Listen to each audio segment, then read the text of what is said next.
আজকের ক্লাসটি হচ্ছে বাংলা রিডিং শেখার দ্বিতীয় ক্লাস।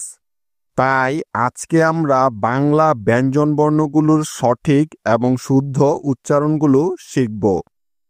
আর এই ভিডিওগুলো মনোযোগ দিয়ে দেখলেই আপনি খুব ভালো করে বাংলা রিডিং পড়া এবং লেখাটাও শেখা যাবেন।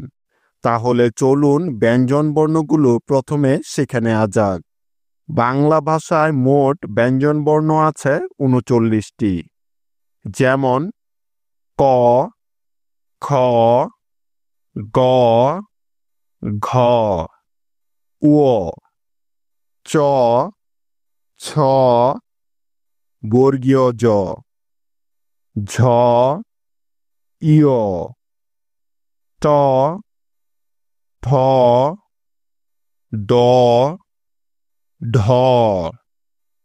মূর্ধন্য ত, থ, দ, ধ, দন্তন্য প, প, ব, ভ, ম, অন্তস্থ জ, র, ল, তালিবস্য, মূর্ধন্য স, দন্তস্ব, হ, ক্ষীয়, ডয় শূন্য র, ঢয় শূন্য র, অন্তস্থ অ, খণ্ডত, অনুসার, বিসর্গ, চন্দ্রবিন্দু।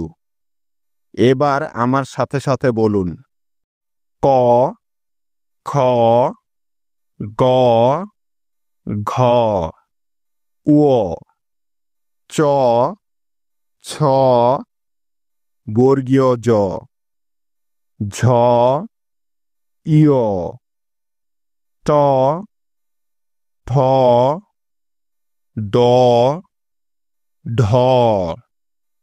মূর্ধন্য ত, থ, দ, ধ, দন্তন্য প, প, ব, ভ, ম, অন্তস্থ জ, র, ল, তালিবস্য, মূর্ধন্য স, দন্তস্ব, হ, ক্ষীয়, ডয় শূন্য র, ঢয় শূন্য র, অন্তস্থ অ, খণ্ডত, অনুসার, বিসর্গ, চন্দ্রবিন্দু।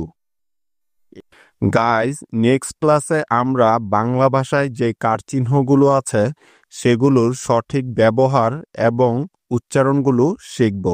কেমন? তো আজকে এখানেই শেষ করছি। Take care. আল্লাহ হাফেজ।